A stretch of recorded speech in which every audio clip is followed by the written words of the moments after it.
Hi! Salute those who have come here for the React Native Basics. So we are in our app.js. What you need to do is this.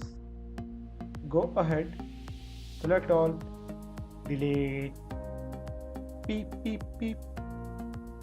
First of all, let's see if it's working. Let's undo and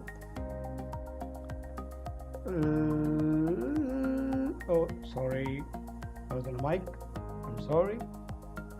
Let's start with something. Let's write, this is my component. Should be component. This is my component. Save it. Press R 2 times on your keyboard to reload the data. And what's happening? Ooh, it just vanished. Oh, hey Daisy, hi. This is my component. I'm feeling so happy. So now we know that our app, wow, this is the most wonderful app I have ever seen. So now the app is working. Let's create our own app from scratch. So first of all, we need to import some components from React and React Native before we start in our creating class. Did I? Never mind. Let's start. Import. I am import React. I'm a bad writer. Bad typo, I guess. Component from React. And the second line is import. Now we can import a whole bunch of components that we can see on the React Native website. Actually, that's the GitHub website, not the React Native. I'm sorry. I'm really sorry. The next thing is we must import Vue. I'll tell you what Vue and these text from React Native. So what are these Vue and text components? So they are the JSX components.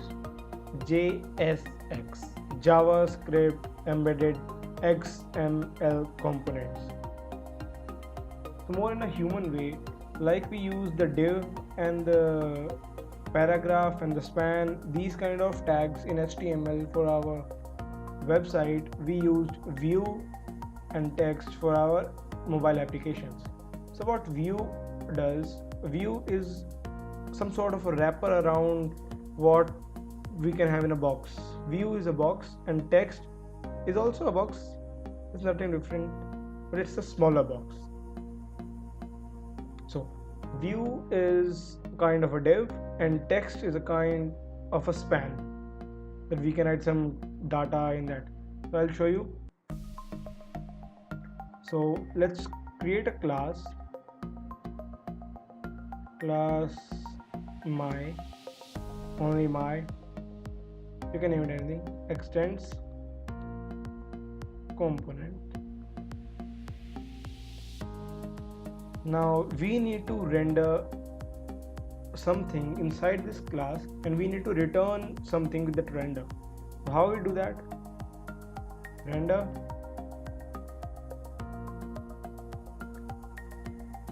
return.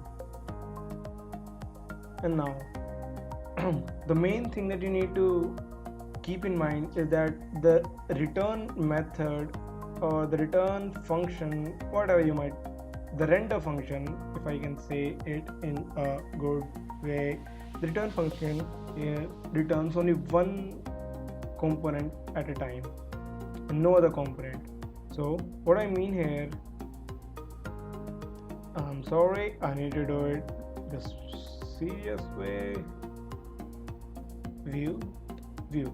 So now if we are to return, if we are to return the view and the text here, this is text. Now if we return our class my with this component, it should show something on the screen. But if we do something like this, we have one view here and the second view here with some text. No need to like that. So this will probably throw an error on the screen in our face. So always keep in mind that if you want to throw out different components, just wrap them around inside one view. Like if we want some other view inside one view, I hope you understand and it's not confusing. Just like this. This is the inner view. Now if we save that, and something that I did, now if we save that and we try to reload our application, we'll get an error. The error is that we haven't actually registered our app and not even exported our app. So what we need to do is export default class my. We also need something called app registry. So we need a component called app registry. What we need to do is app registry dot register component, the name of our app, and here's a function that will eject the app. So it's done. So as you can see, we have got our text. This is some text and this is the inner view. So this is how we export a component onto the screen. Now I know this is the best application you have ever seen, but trust me, there's more to come. More to come. So I'll see you guys next time. See ya. Tata, bye bye.